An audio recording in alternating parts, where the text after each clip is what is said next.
Афганистан. Пыль, жара, тревога. На заброшенном армейском блокпосту среди скал и песка служил молодой солдат, повар по званию, но человек с особым чувством. Он не любил выбрасывать остатки еды после обеда. Вместо этого он аккуратно собирал объедки в миску и выносил их за пределы лагеря, под скалу, где тень от горы делала это место чуть менее обжигающим. Никто не придавал значения этой привычке. Одни считали, что он просто скрытный чудак, другие, что он надеется приманить собак, чтобы потом подкармливать их.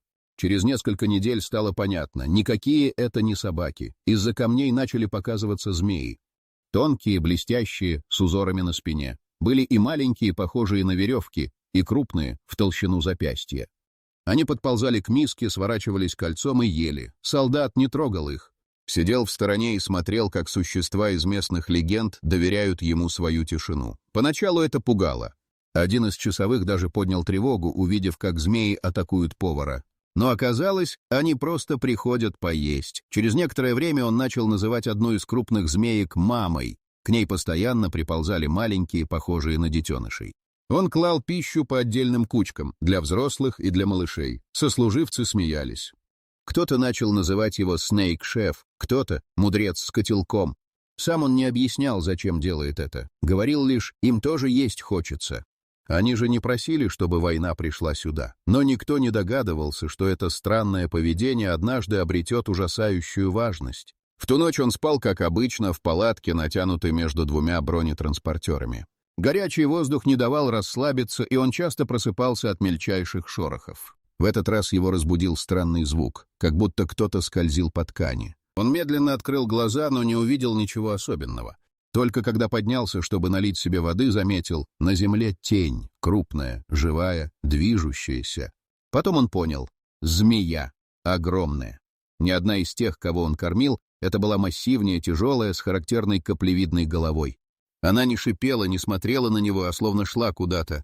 Прошла рядом, едва коснувшись его сапога, и исчезла за палаткой. Он остался стоять в ступоре. Через пару минут вой сирены, вспышка за склоном и серия разрывов. Артналет. Снаряд попал в позицию, где отдыхал личный состав. Погибло 3. Когда все стихло, он сидел и думал, а змея, разве она знала или просто оказалась рядом случайно?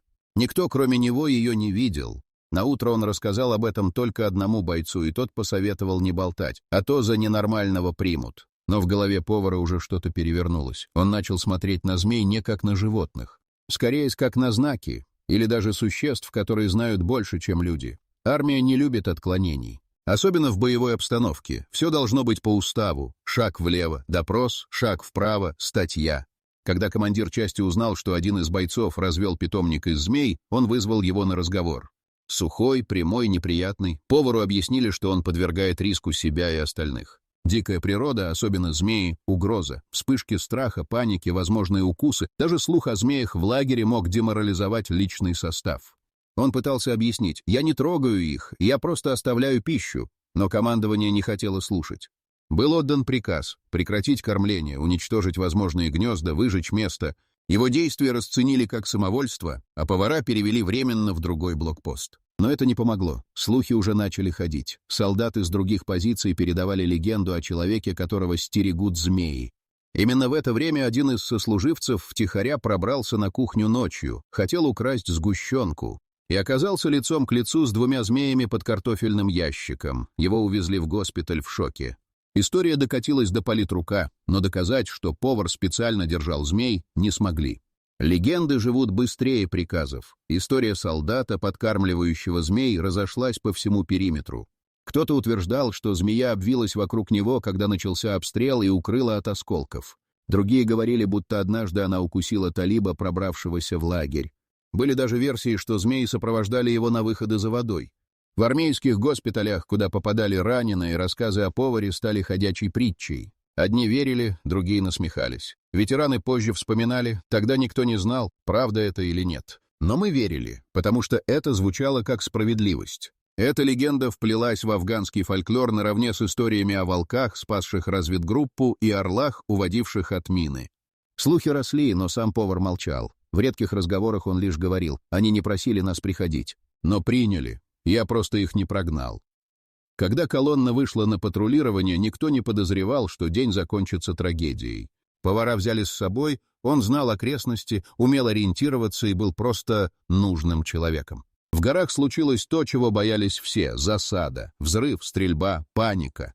Если вам понравилась эта история о том, как повар и змеи стали неразлучными друзьями, не забудьте подписаться на наш канал. У нас еще много интересных историй, и, возможно, однажды мы расскажем о том, как змея помогла в кулинарном конкурсе. Если хотите поддержать наш проект, ссылка для доната в описании, там даже змея не запутается. Солдаты рассредоточились, и повар оказался отрезан. Он знал, что нужно найти укрытие, но сначала справить нужду. Отойдя за валун, он замер. Перед ним змея, массивная, абсолютно черная, свернувшаяся в кольцо прямо на тропе. Он хотел отползти, но инстинкт остановил, и через мгновение — грохот. Мина, прикрытая ветками, взорвалась в 2 ярдах от того места, куда он собирался шагнуть. Если бы не остановился, погиб бы. Когда оглушенный повар поднялся, змеи уже не было. И тогда он понял — это был не случай. Ни один из тех, кто ушел вперед, не вернулся. После инцидента с миной командование не могло закрыть глаза. Повар остался в живых, остальные — нет. Причем не просто уцелел, а выжил, потому что встал перед змеей. Кто-то в штабе шепнул, что, возможно, у него нюх на смерть. Официально он ничего не нарушил. Но все же его решили убрать с маршрутов. Слишком много внимания, слишком много слухов. Его перевели в тыловой гарнизон, где стояли ремонтные части и склады. Там не стреляли, но пыль, жара и отчужденность были все те же. Люди там были другими, менее суеверными, более уставшими. Он снова стал поваром при полевом госпитале. Готовил на костре, варил супы, выдавал пайки. Здесь никто не знал его историю, и он не рассказывал. Но с первого же дня он начал оставлять порцию еды за палаткой. Он не знал, зачем делает это. Но внутреннее чувство, почти как долг, заставляло. Неделя прошла в тишине. А потом он снова увидел движение среди мешков с мукой. Маленькая змея, тонкая, словно нитка, просочилась внутрь и замерла, обнюхивая воздух. Он не спугнул ее. Просто положил рядом кусочек хлеба. Она взяла и ушла. Он понял, за ним следят, не люди, что-то другое. На этом месте он написал первое письмо матери за весь срок службы. Бумага была грязной, ручка полусломанной. Он начал с привычного. «У меня все хорошо, жив и здоров», но потом рука потянулась дальше. Он рассказал про змею. Не в деталях, не с описаниями, а просто как ощущение. Представь, будто кто-то рядом охраняет, но ты не можешь назвать его по имени. Мать, простая женщина из деревни, в ответе написала: «Змеи — это старое. У нас на юге тоже говорили, если к тебе приходит змея и не кусает, значит, с тобой твой дух». Это ошарашило его. Он никогда не верил в эти вещи, но теперь, читая письмо, понял, быть может, он стал не просто солдатом, а частью какого-то древнего ритуала. Он сжег это письмо, как только прочел, но слова врезались в память. Ночами он начал видеть сны. Во сне он шел по песку босиком, а змеи ползли за ним одна за другой, шлейфом, как кортеж. Он не боялся. Он шел, неся на руках кастрюлю, из которой исходил пар. Однажды, уже ближе к осени, в госпиталь поступили новые бойцы, раненые из разных частей. Среди них был парень, жесткий, нервный, постоянно на грани. Он не верил ни в какие солдатские сказки. Услышав, что «у вас тут живет повар, змей кормит», только рассмеялся. Однажды он ворвался на кухню ночью, якобы искать сахар, и начал разгребать мешки, переворачивать ящики. Его разбудили визги. Он выскочил с окровавленной рукой и криками о том, что его укусили. Укус был странным, неглубоким, но резким. На коже остались 2 четкие точки, а потом отек, тошнота, слабость. Его едва спасли. Но змею так и не нашли. После этого случая парень не просто замкнулся. Он стал носить амулеты, просить у повара не злить их. Ни у кого не возникало сомнений, кто это был. Змеи. Их никто не видел, но все чувствовали. Они были где-то рядом, как часть самого воздуха. Спустя месяц в госпиталь прибыл новый медик, капитан в очках, с тихим голосом. Он был не похож на других, не хамил, не курил, не рвался домой. Однажды он подошел к повару и тихо спросил: «Ты их еще кормишь?» Повар напрягся. Но тот добавил: «Я видел, у подножия холма, они приходят, не бойся, они с тобой». Медик оказался ветераном, прошедшим 2 ротации. Он был на другом блокпосту 2 года назад, и тогда уже слышал про повара и змей. Он знал эту историю, знал, как ее заминали, как переводы были не случайны, и добавил: «Ты не один, у таких, как ты, своя война. Твоя не с пушками, твоя со страхом». Это был первый человек, кто признал все без смеха. Повар почувствовал, что не сходит с ума. Что за его плечами что-то большее, чем просто привычка кормить диких существ. Однажды все оборвалось. Он, как обычно, вышел к камням, поставил остатки еды и отошел. Ждал. Но никто не пришел. Ни один шорох, ни одно движение. Ни днем, ни ночью. Прошла неделя. Все было мертво. Он начал замечать тревожные мелочи. Крысы снова стали бегать между палатками, ящерицы вернулись на камни. Змей не было. Он чувствовал, как пустеет воздух, словно исчезло электричество. Пища оставалась нетронутой, даже мухи ее не касались. Через несколько дней — обстрел. Госпиталь был накрыт минометами. Разрушены палатки, погиб медик, тот самый, что говорил про другую войну. Повар выжил, укрывшись под телегой, случайно не по плану. Он лежал под ней, пока сверху разносились вспышки и грохот. И в тот момент он понял, змей нет, и защита ушла, он остался один. Что произошло дальше, было не менее жутким, чем все ранее. Потому что на сцену вышел совсем другой персонаж. Не солдат, не зверь, а тот, кто все это время наблюдал издалека. После обстрела госпиталь превратился в руины. Рваные палатки, обугленные койки, раскатанная по земле кровь. Среди выживших — повар. Он сидел в тени фургона, глядя в песок, где несколько дней назад оставлял пищу. Его не тронули, ни снаряды, ни обломки. Но внутри него все сгорело. Первые часы он просто молчал. Потом принялся расчищать завалы, механически, как машина. Он помогал вытаскивать тела, перетаскивать медикаменты, но в глаза никому не смотрел. Словно кто-то, с кем он все это время был связан, ушел, и теперь в теле осталась только оболочка. Когда на второй день он шел вдоль разрушенной стены, заметил на кирпиче странный след, как будто мокрый, волнистый, уходящий вверх, к крыше склада. Он подошел, потрогал, холодно. Песок рядом был притоптан, словно кто-то скользил, сердце дернулось. Возможно, они вернулись или наблюдали. Но почему не остановили обстрел? Почему не спасли медика? Или их присутствие не гарантирует защиту, только предупреждение? Он стоял и смотрел на след, будто пытаясь услышать ответ. Через 3 дня после налета прилетели вертолеты. Привезли офицеров из штаба оценить потери и провести проверку.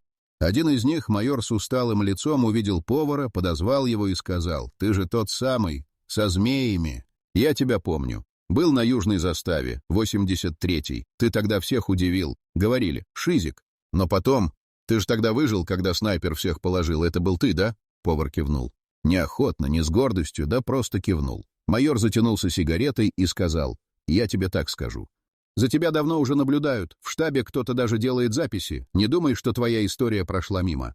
Некоторые считают, ты везунчик, другие, что тебя кто-то ведет, а есть и те, кто думает, что ты символ. Для всех мысли простые. Если ты выжил, значит и я смогу». Повар смотрел на него, как на призрак. Все, что он услышал, только подтверждало то, чего он боялся. Его история перестала быть личной. Она стала чужой, используемой, обсуждаемой. На следующий день к нему подошел старый водитель Урала, служивший еще в начале войны. Говорил медленно, с затяжками. «Ты знаешь, что в 60-м батальоне тоже был такой. Не ты один. У нас был разведчик, прапорщик. Он кормил воронов на посту каждый день. Потом они начали кружить над лагерем перед налетами. Реально, как сигнал. Он погиб, но о нем помнят». Повар спросил: «Ты видел это сам?» Водитель кивнул. «Я хоронил его, а вороны тогда кружили, да». Эта история стала для повара новым откровением. Он не был один, были и другие, связанные не с змеями, а с другими существами. И все они погибли. Но не сразу. У каждого было время. Период, когда кто-то наблюдал за ними, вел, спасал, а потом уходил. Он задумался. Может быть, такие контакты не награда, а испытание, предупреждение? Или приговор, отложенный во времени. Когда пришла ротация, повара не включили в список. Формально — необходимость в подразделении. Но офицер, проверяя списки, тихо сказал ему: «Ты тут нужен. Тебя тут ждут. Даже если ты сам не знаешь, зачем». Он остался. Не потому что хотел, а потому что понял. Война держит его. Как будто невидимая сила не дает уехать. Он снова начал готовить и снова начал оставлять пищу. Не потому что надеялся на возвращение змей, скорее из чувства пустоты. Иногда на еду садились мухи, иногда ящерицы, но змея не приходила, ни одна, даже в следах тишина. Словно все исчезло вместе с теми, кого он потерял. Но ощущение чужого взгляда оставалось, особенно по ночам. Он ловил себя на мысли, если однажды проснется и змея будет сидеть рядом, он не испугается, он примет, что бы это ни значило. На 9-й день после неудавшейся ротации он проснулся до рассвета. На улице был туман, редкость для этих мест, все будто покрыто мягкой дымкой. Он вышел к старой точке, где раньше оставлял пищу, и там в песке увидел кольцо, свежий след. Не двойной, как у веревки, а один, толстый, скользящий, с характерной змеиной волной. Он остановился. Не пошел дальше, просто сел на корточки и положил еду. Положил медленно, аккуратно, будто возвращал долг. И тогда из тумана, почти без звука, выползла она. Черная, массивная, без страха. Они смотрели друг на друга. Долгое тяжелое мгновение. А потом змея приблизилась, взяла пищу и исчезла.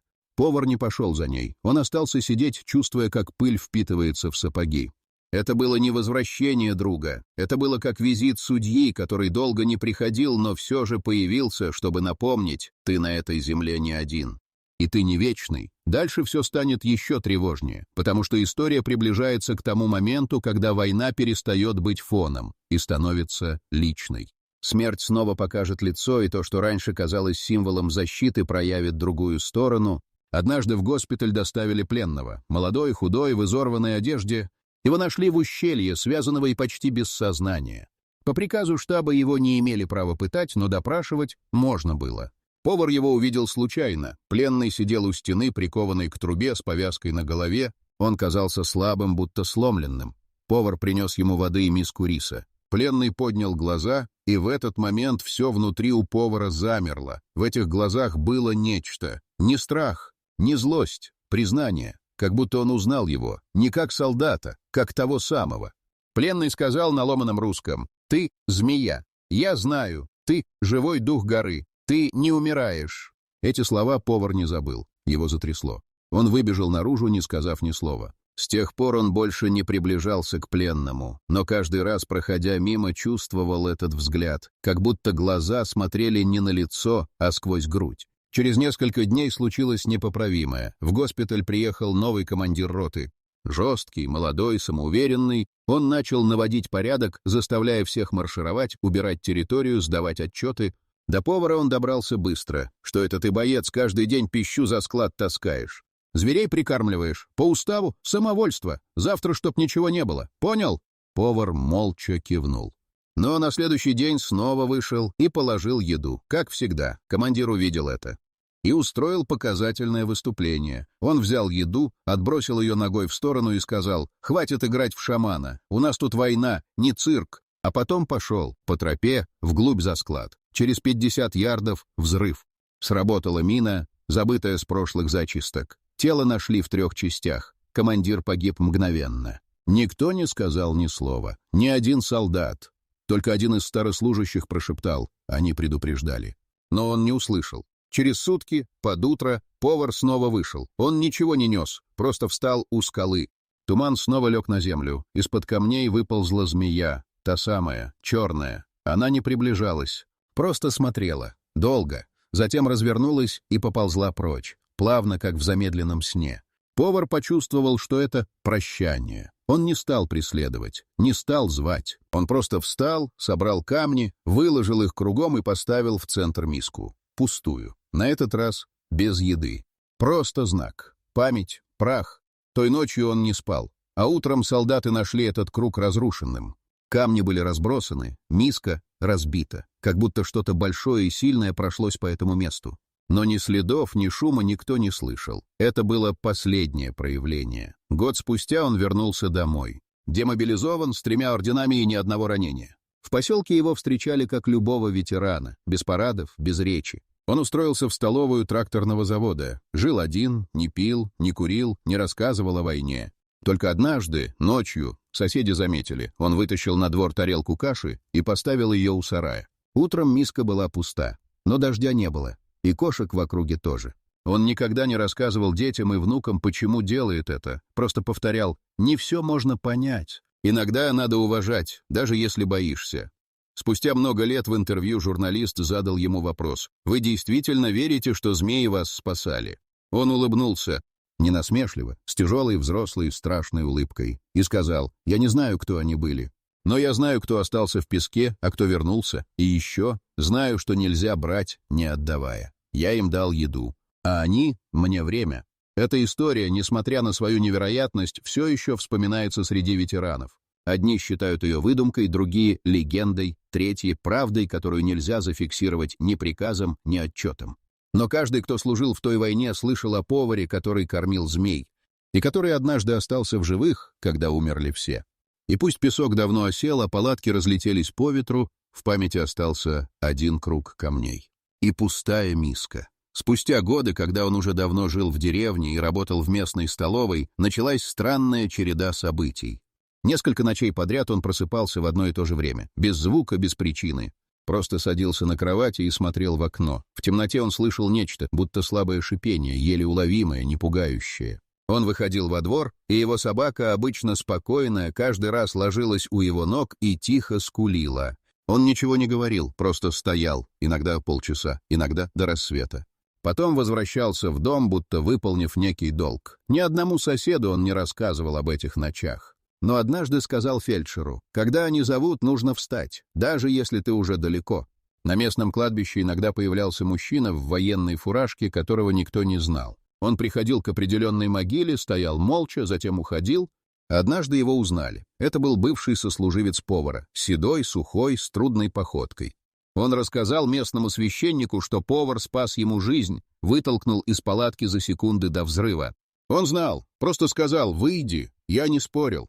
После этого он ни разу не видел повара, пока случайно не нашел его в деревне. Когда повар умер, этот старик пришел на похороны последним, стоял в стороне. Он принес с собой маленькую деревянную дощечку. На ней было вырезано кольцо, змея, свернувшаяся в круг. Он положил ее на могилу и ушел, не сказав ни слова. Однажды внук повара принес домой рисунок из школы. Учительница сказала, что задание было простое: нарисуй, кого ты боишься и кого уважаешь. На листе было изображение человека и большой черной змеи. Змея не угрожала, не кусала, просто лежала рядом, а человек держал ее за хвост. Повар взглянул, и в его лице что-то дрогнуло. Он не спросил, откуда идея.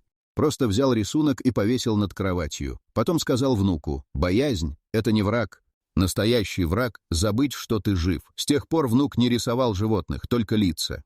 И на каждом след змеи. Через десятилетия, уже после смерти повара, в архиве одного из военных округов нашли папку без маркировки. Внутри докладная записка с грифом «Не для распространения».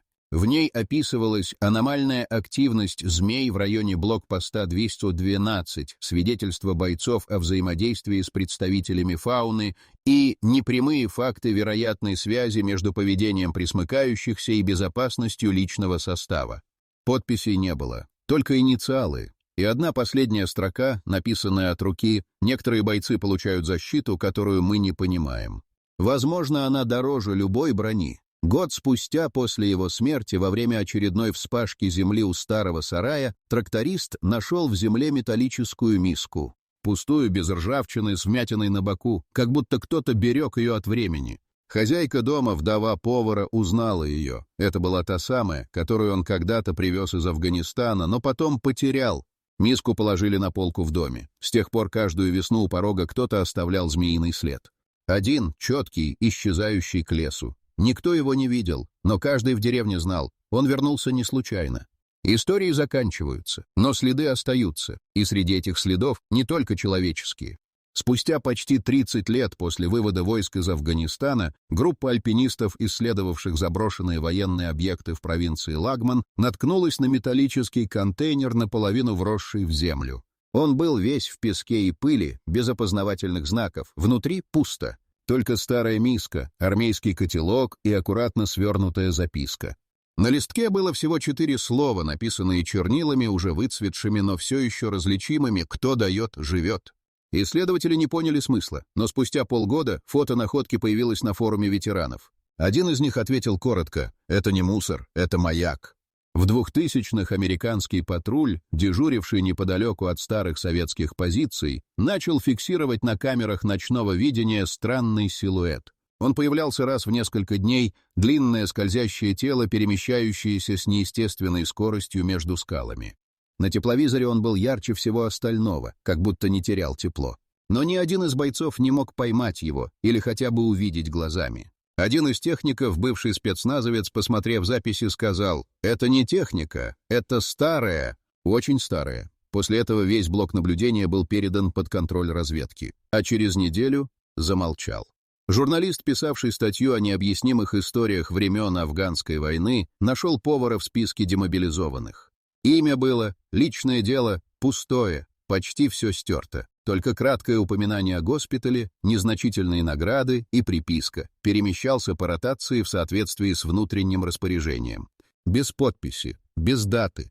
Он пытался найти родственников, сослуживцев, хоть кого-то, кто бы подтвердил его существование. И в каждом городе слышал одно и то же. Да, был, но как будто и не был. Все знали историю. Никто не знал человека. Тогда он написал в своей статье: «Иногда самый реальный герой — тот, кого невозможно доказать. Он не на фото, не в отчетах, но жив в чужих снах, особенно если ты слышишь шорох в темноте и не можешь объяснить, почему тебе вдруг стало не страшно». 1992 года. В горах Афганистана группа солдат наткнулась на захоронение древних воинов. Это было массивное сооружение из каменных плит, каждая из которых была украшена гравировками и символами, относящимися к древнему племени, существовавшему задолго до нашествия современных армий. Рядом находились остатки копий и мечей, покрытых коррозией, но сохранивших форму. Во время раскопок солдаты обнаружили также останки животных, что подтвердило наличие ритуальных практик, связанных с подготовкой к битвам. Местные жители рассказали, что эти обряды обеспечивали защиту от духов предков и врагов. Историки отметили, что практически все афганские племена использовали ритуалы на каждом этапе войны, от подготовки воинов до их похорон. Жертвоприношения были важной частью этих обрядов и считались гарантом успеха на поле боя. В одной из деревень на востоке Афганистана проводился уникальный ритуал, где воины приносили в жертву животных, чтобы задобрить духов предков и получить силу в бою. Исследования показали, что подобные обряды исполнялись с большой серьезностью и почитанием. Секреты, передававшиеся из поколения в поколение, включали так называемую технику первого удара. Перед сражением воины собирались в круг, где старейшина произносил заклинания, призывая божественные силы на помощь. Каждый воин поднимал оружие к небу и произносил имя своего предка, что создавало ощущение единства и готовности к бою. Некоторые исследователи утверждают, что такие ритуалы оказывали психосоматический эффект, повышая уверенность воинов перед атакой. Эти обряды воспринимались как способ соединения с духами, влияющими на исход войны. Однако ритуалы не ограничивались только военной тематикой. Похоронные обряды также играли важную роль, так как уважение к предкам в Афганистане имеет огромное значение. Каждое захоронение сопровождалось специальными ритуалами для защиты души покойного. Исследования, проведенные в 2000-х годах, раскрыли множество тайн, связанных с традициями и верованиями древних племен. Возник вопрос, каким образом военные ритуалы, сохранившиеся в культуре, отразились на современных обычаях и традициях. Эти тайны, окруженные мифами и легендами, будоражат умы исследователей, стремящихся глубже понять многослойную историю Афганистана. В деревне на востоке Афганистана, где проводился ритуал жертвоприношения, цветы и травы были собраны для создания алтаря. В это время воины готовились к важной битве с сопредельным племенем. Каждый из них осознавал, что успех в предстоящем сражении был не только вопросом боевой подготовки, но и выполнения обрядов, которые обеспечивали духам предков защиту и поддержку. В центр деревни собралось множество людей – мужчины, женщины и дети. Старейшина племени, Халид в полном облачении, вышел вперед. Его голос, глубокий и уверенный, раздавался по всей округе. Он начинал произносить древние заклинания, призывая духи предков защищать своих потомков. Халид возложил на алтарь животное, подготавливая его к жертвоприношению. Это было обязательным условием для получения силы перед боем. Неожиданно среди толпы раздался крик. Молодой воин по имени Фарид, который не смог перенести гнетущую атмосферу, выбежал из строя. Он обратился к старейшине с вопросами о смысле ритуалов. Фарид не верил, что жертвоприношения и заклинания действительно влияют на исход битвы. Его слова вызвали негодование у старейшин и испуг у воинов. Они считали, что сомнение в ритуалах может привести к гневу духов и неудаче на поле боя. Халид попытался успокоить Фарида, объясняя, что эти обряды не просто традиции, а необходимая связь с предками, которая приносит боевую силу в самый критический момент. Тем не менее, сомнения Фарида начали распространяться среди других воинов. Некоторые из них начали открыто высказывать свои мысли о том, что необходимо полагаться на собственные силы в битве, а не на древние ритуалы. Ситуация накалялась. В это время приближалась вражеская армия. В деревне царила паника, и старейшины начали спешно готовить новый ритуал, чтобы успокоить народ. Воины все больше расходились во мнениях, разделяясь на тех, кто верил в силу традиций, и тех, кто хотел полагаться на тактические навыки. Обострение конфликта внутри племени угрожало единству, а значит и шансов на победу. Тем временем вражеские силы начали атаковать. Слышен был гул битвы, и воины, разделившиеся по своим убеждениям, оказались в крайне сложной ситуации. В момент, когда столкновение казалось неизбежным, старейшина Халид собрал оставшихся верных традициям. Он вновь произнес заклинание, призывая на помощь духов предков. Фарид, увидев, как его товарищи готовятся к бою, почувствовал внутренний конфликт. Внезапно он осознал, что его сомнения могут стоить жизни не только ему, но и его племени. Он вернулся к старейшине и попросил прощения, осознав, что традиции могут быть единственным шансом на спасение. Халид, увидев его решимость, утвердил Фарида в рядах воинов. Собравшись вместе, воины племени бросились в атаку. Их сердца наполнились решимостью, и, несмотря на внутренние сомнения, они были готовы защищать свою землю, опираясь на вековые традиции. В этот момент наступила полная тишина, и с каждой секундой напряжение нарастало, готовя племя к решающей битве. Битва завершилась, и пыль осела. Оба племени понесли серьезные потери. Воины, выжившие в сражении, вернулись в деревню с тяжелыми сердцами. Некоторые из них даже сомневались в своих способностях и в силе традиций, которые они исполняли. Но среди уставших бойцов были и те, кто был полон решимости разгадать тайны, скрытые в захоронениях предков. Наутро после битвы воины собрались в деревне, решив отправиться к одному из древних захоронений, которое находилось недалеко от их территории. Местные сказания утверждали, что в этих захоронениях хранятся не только останки воинов, но и их секреты, которые могут дать силу в борьбе. Воины, ведомые Халидом и Фаридом, двинулись к месту, которое многим из них было знакомо, но никто не решался его исследовать. Когда они подошли к захоронению, их встретила гробница, представлявшая собой массивный каменный курган, окруженный строгими скалами. Гравировки на его стенах изображали сцены боев, ритуалов и жертвоприношений. Каждый из них осознавал, что эти символы не просто украшения, а знаки, которые могли рассказать о силе предков и их опыте. Фарид, чувствующий внутренний конфликт, шагнул вперед и прикоснулся к каменной плите. В этот момент произошло нечто необычное. Гравировки начали светиться тусклым светом. Воины замерли от удивления. Халид, нахмурившись, произнес древние слова, которые помнил с детства. Он знал, что это может быть знаком от духов предков. Свет усилился, и из глубины гробницы послышался глухой звук. Дверь, ранее запечатанная, медленно открылась, излучая облако пыли. Воины, ободренные этим знаком, решили войти внутрь. Внутри они обнаружили ряд ниш, в каждой из которых находились останки воинов, облаченные в доспехи и с оружием в руках. Но главное, среди захоронений они нашли множество артефактов, уникальные мечи, украшенные камнями, амулеты и древние свитки. Фарид, изучая свитки, увидел упоминания о ритуалах, которые проводились для получения силы и защиты. Это были записи о том, как племена использовали силу своих предков в битвах. Он чувствовал, что эти знания могут вернуть уверенность его товарищам и изменить исход сражений в будущем. Но в то же время он осознавал, что такие тайны могут вызвать недовольство среди более старших членов племени. Неожиданно из глубины гробницы раздался треск. Один из воинов по имени Асад неосторожно задел одну из стен, и она начала рушиться. Весь курган начал сотрясаться, и пыль заполнила пространство. Воины начали паниковать, и многие из них бросились к выходу. Халид, осознав, что знание, которое они нашли, может быть утеряно, закричал, призывая всех оставаться на месте. Фарид, все еще держа в руках свиток, почувствовал, что это их шанс не только сохранить древние знания, но и узнать, как использовать их в своих интересах. Он собрался с духом, подошел к Халиду и предложил вместе изучить найденные артефакты, прежде чем покинуть гробницу. Однако напряжение в группе нарастало, и вскоре возникли разногласия. Одни хотели покинуть опасное место, другие — остаться и разгадать тайны своих предков, несмотря на риск.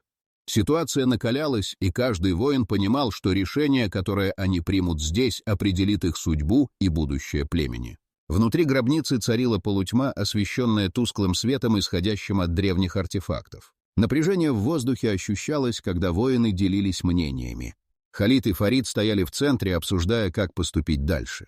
Халид настаивал на том, что они должны остаться и изучить ритуалы, которые могут спасти их племя, в то время как другие считали, что им следует покинуть опасное место. Фарид, держа в руках один из свитков, вдруг заметил, что на страницах есть упоминание о ритуале, который проводился для воскрешения силы предков. Этот ритуал требовал жертвоприношений не только животных, но и духовного соединения с предками. Древние племена описывали процесс, который мог дать силу и уверенность, необходимую для победы в битвах. Собравшись вокруг Фарида, воины начали читать свиток. Халид, наученный опытом, предостерегал о возможных последствиях. Он знал, что такие ритуалы могут вызывать гнев духов, если они будут исполняться неправильно. Но Фарид полной решимости настоял на том, что они должны попробовать. Его уверенность заполнила группу, и воины начали собирать необходимые предметы для ритуала. В этот момент гробница снова потряслась. Скалы над ними начали трещать, и пыль падала на головы воинов. Один из них, Асад, закричал, что они должны бежать, и рванулся к выходу. Однако Халид, понимая, что время уходит, крикнул в ответ, призывая всех оставаться. Фарид заметил, что для выполнения ритуала им нужно было объединиться и сосредоточиться на предках. Собравшись в круг, воины положили руки друг другу на плечи. Халид начал произносить заклинание из свитка. С каждым произнесенным словом свет в гробнице усиливался, а гравировки на стенах начали светиться, как будто откликаясь на их призыв. Внутри каждого воина нарастала сила и уверенность. Внезапно раздался глухой треск. Каменные стены начали рушиться, а свет становился все ярче. В этот момент воины ощутили, как что-то невидимое проникает в их души. Каждый увидел образ своего предка, который благословлял их на бой. Эти видения были настолько реальными, что они почувствовали, как сила предков проникает в их сердца. Асад, уже стоявший у выхода, замер, увидев, как его товарищи наполняются энергией. Он вернулся к кругу, осознав, что эта связь с предками — их единственный шанс. Внезапно стены гробницы начали обрушиваться, и Халид закричал, что они должны закончить ритуал. Они продолжали произносить заклинания, и в этот момент свет достиг своего пика. Гробница наполнилась мощной энергией, и каждый воин почувствовал, как их силы удваиваются. Суть ритуала раскрылась. Они не только призывали своих предков, но и становились частью их духа. Эти мгновения единства, наполненные решимостью и силой, изменили восприятие каждого из них. Когда последний звук заклинания стих, гробница засияла ярче, чем когда-либо. Воины поняли, что ритуал не только доверяет им силу предков, но и соединяет их с самой сутью их народа. Они стали единым целым, готовыми противостоять любым вызовам. С памятью о своих предках в сердцах они вышли из гробницы с готовностью встретить любые испытания, которые принесет им судьба. Выйдя из гробницы, воины ощутили прилив силы и уверенности. Каждый шаг по каменистым тропам напоминал им о новой ответственности, которую они взяли на себя. Халид и Фарид, находясь в центре группы, обсуждали, как применить полученные знания для укрепления своего племени.